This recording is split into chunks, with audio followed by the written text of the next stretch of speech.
The property had a total value of over $100,000, the CHP stated. The truck was found 3 days later, and authorities searched Forward's home and found most of the property. The CHP said Forward was arrested on December 31 on suspicion auto theft and cargo theft. It wasn't immediately clear whether he had an attorney. Thousands of mourners chanting "America is the Great Satan" marched in a funeral procession Saturday through Baghdad for Iran's top general and Iraqi militant leaders, who were killed in a U.S. airstrike.Gen. Qassem Soleimani, the head of Iran's elite Quds force and mastermind of its regional security strategy, was killed in an airstrike early Friday near the Iraqi capital's international airport that has caused regional tensions to soar. Iran has vowed harsh retaliation, raising fears of an all-out war. U.S. President Donald Trump says he ordered the strike to prevent a conflict. His administration says Soleimani was plotting a series of attacks that endangered American troops and officials, without providing evidence. An official with the U.S.-led coalition in Iraq said it has scaled back operations and boosted security and defensive measures at bases hosting coalition forces in the country.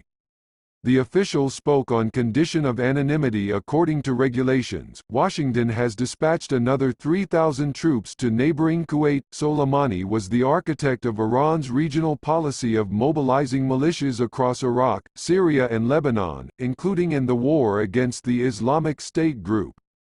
He was also blamed for attacks on U.S. troops and American allies going back to the 2003 invasion of Iraq. The mourners, mostly men in black military fatigues, carried Iraqi flags and the flags of Iran-backed militias that are fiercely loyal to Soleimani. They were also mourning Abu Mahdi al-Muhandis, a senior Iraqi militia commander who was killed in the same strike. The procession began at the Imam Qadim shrine in Baghdad, one of the most revered sites in Shiite Islam. Mourners marched in the streets alongside militia vehicles in a solemn procession. The mourners, many of them in tears, chanted, "No, no, America," and "Death to America, death to Israel." Muhammad Fadl, a mourner dressed in black, said the funeral is an expression of loyalty to the slain leaders. "It is a painful strike, but it will not shake us," he said. 2 helicopters hovered over the procession, which was attended by Prime Minister Adel Abdul Mahdi and leaders of Iran-backed militias. The gates to Baghdad's Green Zone, which houses government offices and foreign embassies, including the U.S. Embassy, were closed. As tensions soared across the region, there were reports overnight of an airstrike on a convoy of Iran-backed militiamen north of Baghdad. Hours later, the Iraqi army denied any airstrike had taken place. The U.S.-led coalition also denied carrying out any airstrike. The Popular Mobilization Forces, an umbrella group of mostly Iran-backed militias, and security officials had reported the airstrike in Taji, north of the capital. An Iraqi security official had said 5 people were killed and 2 vehicles were destroyed. It was not immediately clear if another type of explosion had occurred. Iraq, which is closely allied with both Washington and Tehran, condemned the airstrike that killed Soleimani and called it an attack on its national sovereignty.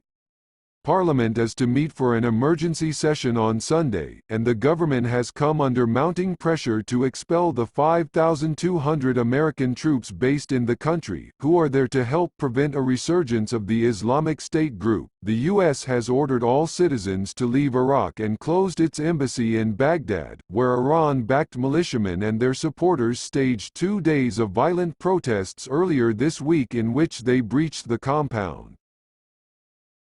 The British government has warned travelers not to go anywhere in the country except for the semi-autonomous Kurdish region, and they're only for trips considered essential.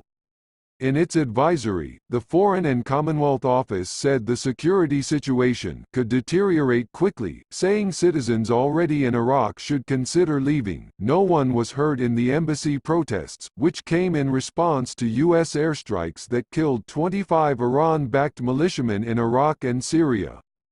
The U.S. said the strikes were in response to a rocket attack that killed a U.S. contractor in northern Iraq, which Washington blamed on the militias. The killing of Soleimani comes after months of rising tensions between the U.S.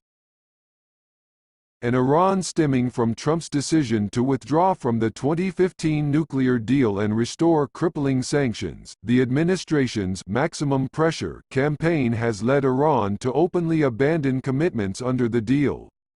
The U.S. has also blamed Iran for a wave of increasingly provocative attacks in the region, including the sabotage of oil tankers in the Persian Gulf and an attack on Saudi Arabia's oil infrastructure in September that temporarily halved its production. Iran denied involvement in those attacks, but admitted to shooting down a U.S. surveillance drone in June that it said had strayed into its airspace.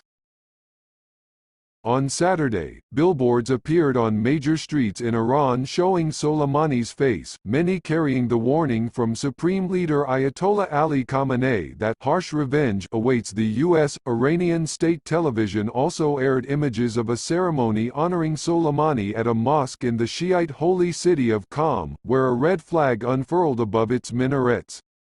Red flags in Shiite tradition symbolize both blood spilled unjustly and serve as a call to avenge a person who is slain. Iranian President Hassan Rouhani, a relative moderate in the country's political establishment, visited Soleimani's home in Tehran to express his condolences. The Americans did not realize what a great mistake they made, Rouhani said.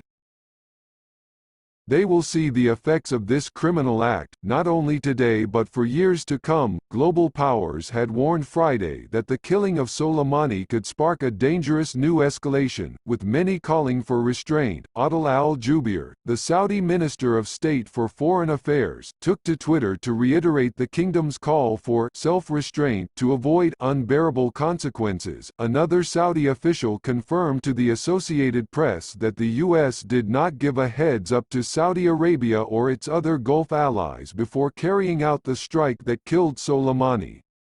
The official was not authorized to discuss security matters and so spoke on condition of anonymity.